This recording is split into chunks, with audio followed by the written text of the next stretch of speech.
नमस्कार, न्यायपथ में आप सभी का स्वागत है।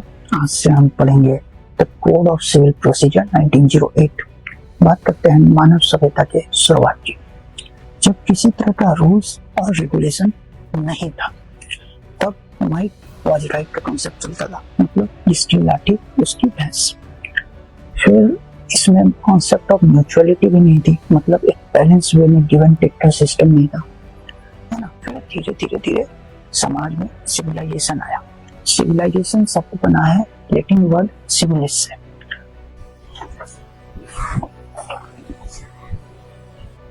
यहां से कॉन्सेप्ट ऑफ म्यूचुअलिटी की भावना आई समाज में। सिविलाइजेशन के बाद आया सिविल राइट्स। सिविल राइट्स तीन तरह के होते हैं: लीगल राइट्स, सोशल राइट्स और एथिकल या मॉरल राइट्स। जब राइट्स में पनिशमेंट मर्ज हो जाए, जब राइट्स में पनिशमेंट का कॉन्सेप्ट मर्ज हो जाए, तो वो क्रिमिनल राइट्स बनते हैं। और जब पनिशमेंट ना हो तो वो सिविल राइट्स रहते हैं। ब्लैक डिक्शनरी के अनुसार civil rights are the right sought by civil action contrasted with criminal action. Civil rights में there is no concept of punishment. सीधे शब्दों में, जब कोई भी चीज जो क्रिमिनल राइट में कवर नहीं है वो सिविल राइट होती है। इसे हम दो तरह से कैटेगराइज कर सकते हैं। ऐसे राइट्स, ऐसे सिविल राइट्स जो स्टैट्यूट में दिए हुए हैं, जैसे कॉन्ट्रैक्ट, पार्टनरशिप, सोगा, और ऐसे इसके लिए कोई स्टैट्यूट नहीं है, जैसे टॉर्स, लेकिन अनक्वालिफाइड है।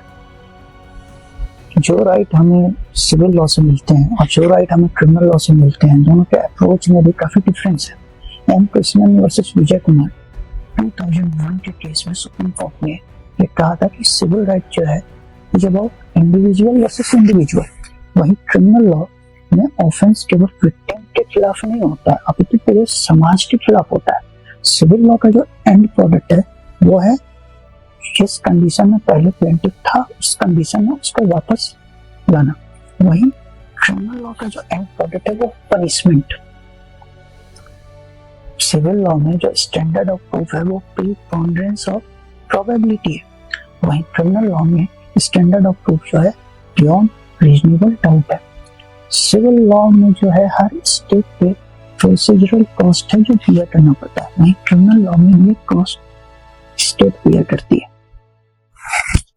सिविल लॉ में आउटसाइड सेटलमेंट बहुत ही कॉमन प्रैक्टिस है, क्रिमिनल लॉ में ये पॉसिबल नहीं है। लॉ दो तरह के होते हैं, प्राइवेट लॉ और पब्लिक लॉ। प्राइवेट लॉ में जैसे सीपीसी में होता है इंडिविजुअल वर्सेस इंडिविजुअल। अब सवाल उठता है ये इंडिविजुअल कौन है? तो इंडिविजुअल दो तरह के होते हैं, नेचुरल और ज्यूरिस्टिक। नेचुरल जैसे कि हम और आप, और ज्यूरिस्टिक जैसे कोई कंपनी हो गई। सीपीसी इन दोनों से डील करता है। अब बात करते हैं इनहेरेंट पावर की। तो ये बीएनएसएस में भी है जो पहले सीआरपीसी थी, पर वहाँ इनहेरेंट पावर बस हाई कोर्ट के पास है, पर यहाँ सीपीसी में सभी कोर्ट के पास इनहेरेंट पावर है। अच्छा, सिविल लॉ को जो है कोडिफाई किया था जस्टिन ने, इसलिए हम जस्टिन को फादर ऑफ सिविल लॉ भी कहते हैं। हेल्सबरी लॉज ऑफ इंग्लैंड ने सिविल लॉ को दो लॉ में डिवाइड किया है, सब्सटेंटिव लॉ और procedural law. Substantive law determine करता है rights and liabilities of parties.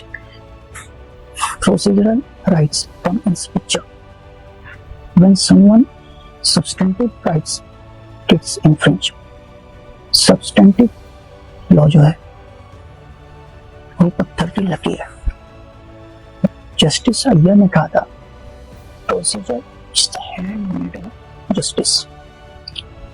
Procedural law जो है हमेशा सबसर्वेंट होता है सब्सटेंटिव लॉ के, और यह बात सामने आई थी सैयद मोहम्मद वर्सेस अब्दुल हबीब के केस में, जो 1998 का सुप्रीम कोर्ट का केस है।